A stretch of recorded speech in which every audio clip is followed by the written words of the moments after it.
What is up, guys? Welcome back for another episode here on Keep It Hoop. So in yesterday's video, which I'll have above, I talked about how the Nets' interior defense and rebounding have been a problem at times. They do have injuries or guys missing. Dinwiddie went down, and that definitely hurt their depth on offense, and Kyrie has been missing games. We saw the leaked video of him dancing without a mask on, I think this morning. I don't know if that's confirmed to be a recent video. Not sure what's going on with him and the Nets per se. Hopefully he comes back. But Dinwiddie isn't coming back this season, and Kyrie might actually make the defense worse. So the defense, it as a whole, is a concern. If you're a Nets fan or a coaching staff, right? The thing that really hurts them are the rebounds. You can see the rebounding percentage, and they give up a league high 16 second chance points per game. All of that with the fact that they give up the sixth most fast break points while being ninth in the league in forcing turnovers themselves. And they're 22nd in opponents' points per game at 113. So obviously this means that there's definitely a lot of things to work on that end of the floor. And if they're a team that wants to have championship aspirations, I'm sure they do, right? With KD and Kyrie back, the defense needs to get better. And I get it. The league today is a lot of offense. It's high pace, a lot of shooting, and defenses just aren't what it used to be. But that being said, you go into the playoffs and you're facing a lot of good offensive teams and players. The Sixers with Joel, Ben Simmons, and now Seth Curry, who's been playing really well. If you haven't seen his stats or just his games, he's just done a really great job. I think a super underrated player in the league right now. Went from being the lesser Curry to really solidifying his role and creating a really good career so far, and just been a really important piece to the Sixers' hot start. And then you have the Bucks, right, in their offense with I think we said it yesterday. Guys not named Giannis are shooting 44% from three. So you have to find out how to stop not only Giannis, but everybody else. Chris Middleton having a really good year. And you still have Miami once they kind of get things figured out. They had, I think Kelly Olynyk was inserted in the starting lineup, and they looked better offensively. So maybe that's the key, but that's another team you still have to keep an eye on. Boston, you're still going to have to guard Jaylen Brown and Jason Tatum. And granted, Brooklyn beat them earlier this year, but I think Boston has looked better since, and Brooklyn's looked worse since. So that's another team you have to keep an eye on. The bright side is that, like we've said in the past, the Nets are a top 10 defensive team in terms of defensive rating. I think they're eighth in the league. They hold teams to the league's third lowest field goal percentage, the seventh lowest 3-point percentage. So if they can be a top 10 team in defensive rating and hold teams to that low of percentages, their half court off defense, especially on the first shot and outside of the paint, has been solid and even good at times. They have Durant, who's an above-average defender with his length. DeAndre Jordan and Jared Allen are both above-average rim protectors. And guys like Jeff Green and TLC are by no means locked down, but they've shown the ability at times to be solid defenders. But this year it just hasn't been there. I don't know if it's a scheme thing with D'Antoni and Steve Nash at the helm. I again, didn't think they'd be a defensive-minded team. Or maybe it's just effort. Maybe it's chemistry, and defensive chemistry, I will say, is a thing that gets overlooked sometimes. People usually talk about chemistry on offense, and yeah, that's important, knowing where guys want the ball, how they play, how they move without the ball, and just kind of how they operate.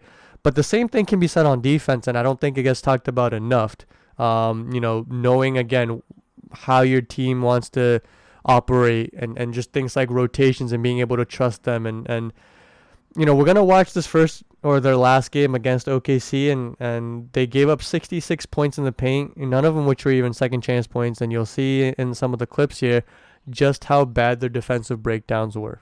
So we start pretty early on in the game. Al Horford is going to drive and then kick it out to Darius Bazley, who isn't a great shooter by any means. I don't know why they play him so close, but Jeff Green just gets blown past right here, and then Al Horford is able to take up two guys.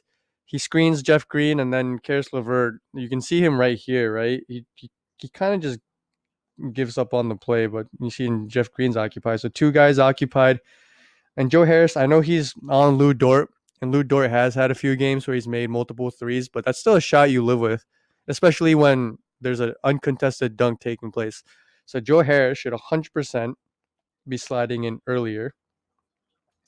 Because even if he slides down and then Darius Bazley makes the pass, KD can rotate. And then after that rotation, either Jared Allen can rotate, or Jeff Green or Karis LeVert, or even Joe Harris, one of them can go out to the guy KD rotate off of. But Instead, what they do is nobody comes down and help, and basically gets a wide open dunk. So this is literally just a simple screen and roll with Hamidou Diallo and I think Isaiah Roby. If you let this run, right here, when DeAndre Jordan is coming up to stop the ball, right here. So now TLC has to come down and help, and he sees this, right? He's already looking. He should come in to step right here to stop Roby from getting a wide open look at the rim. But he's still on his man.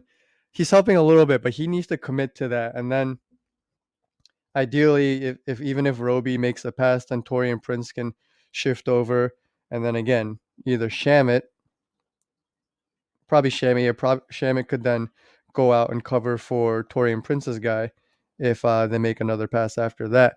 But instead, again, TLC just comes way too late, and by the time that he is there, look, Isaiah Roby's already about to rise. He's too late, and then it ends up just being a bad foul and one, right? So if you just watch the game, maybe it looks like a decent contest, but I mean the rotation here is just way too late. Like at this point, right, the pass is on the way, and TLC's not even on the way yet. Like he's still just watching.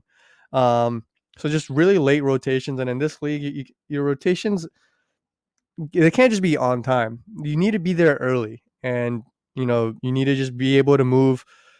You know, try to be there ahead of time because look, this is again, if you're just watching the game, this looks like a decent contest, but he's just way too late. There's really bad defense by TLC, and you know, no disrespect to OKC and Hamidou Diallo and Isaiah Roby. Hamidou Diallo actually been playing really well the last two games, but right, if the Nets are going to get to where they want, and obviously they have championship aspirations with KD fully healthy and Kyrie, they're gonna face teams like the Bucks and the Heat and the Sixers, right? Like if this is like it's if it's Ben Simmons and Joel on the pick and roll with Seth Curry, right? Like this type of defense just isn't gonna fly, right? Or if this is Drew with Giannis going to the rim, right? And Chris Middleton here, like that defense right there, it just isn't gonna cut it. And Brooklyn's gonna be able to score with any team in the league if they're healthy. And we talked about some of their positive trends in their stats, right? Like 3-point percentage of opponents and field goal percentage. Like they do some good things, but this kind of defense, and again, granted, it happens in every game. Just defense isn't what it used to be, but I do think with the Nets, it happens a bit more often than you would like, and a bit too often for a team that has championship aspirations. This is another one, right? SGA, Al Horford, pick and roll, and they drop off on the coverage, which is fine. SGA can shoot the three, but again, if that's what they want, they end up switching, and I think that's a pretty lazy switch. Ideally, you want Jeff Green to fight over the screen, and then you can play off of that. But instead, they just go with a lazy switch. Jared Allen, is going to do his best, but SGA is obviously just way quicker, way faster, gets past him, and then Al Horford again just boxes Jeff Green out.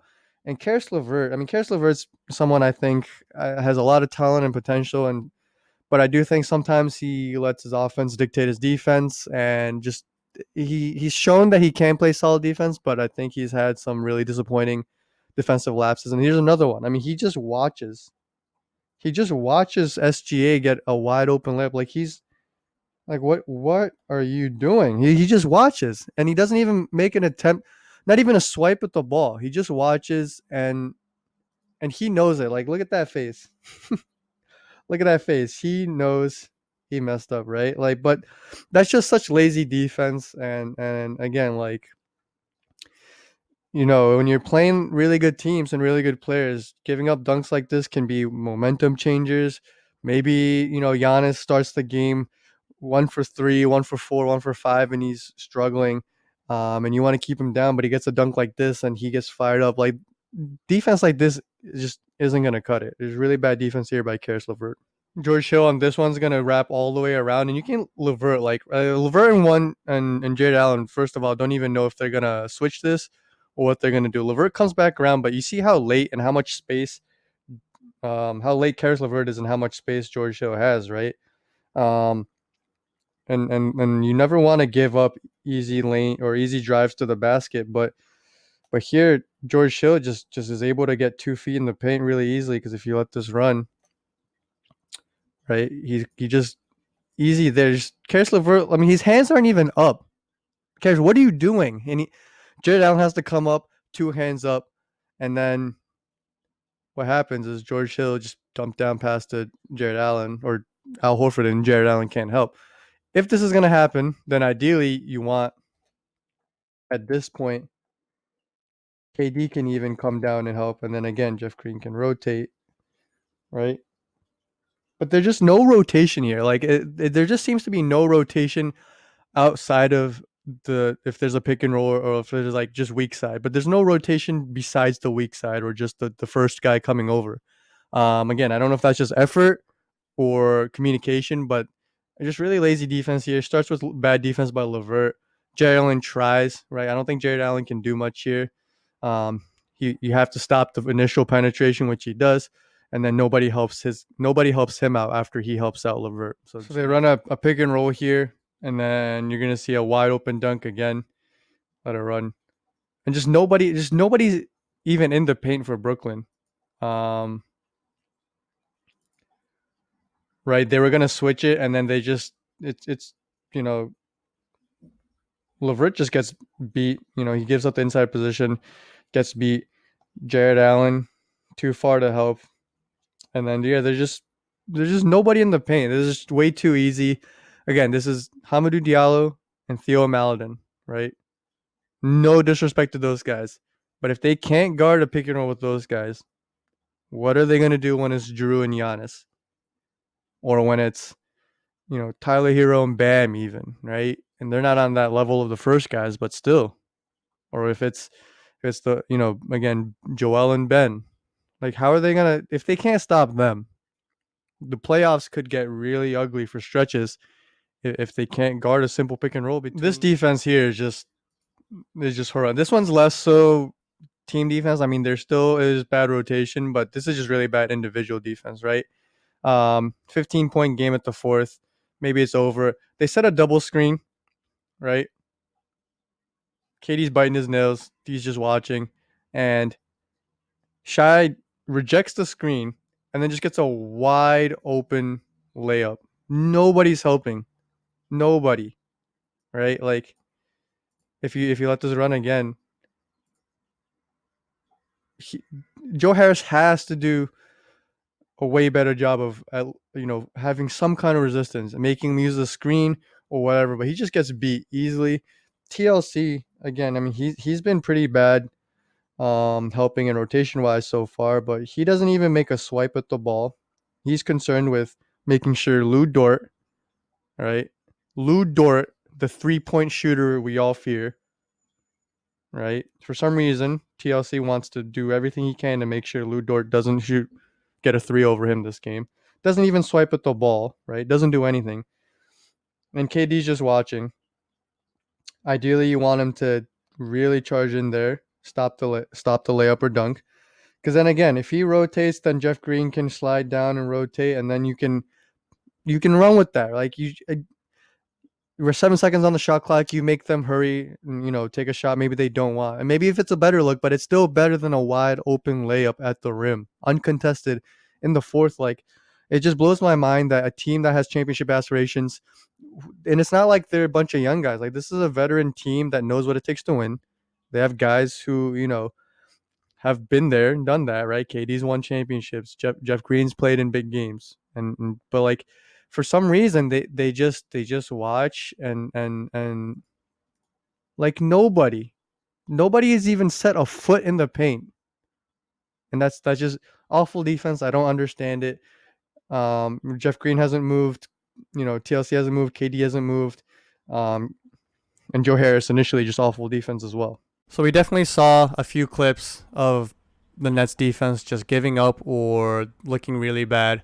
A lot of it did seem to be from just effort.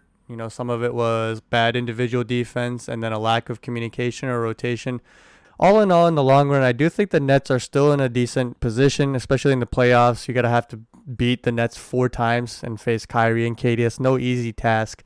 I think that their offense is potent enough and they have enough firepower to outscore teams if they're able to shut up their defense a little bit. And again, I do think these are fixable issues.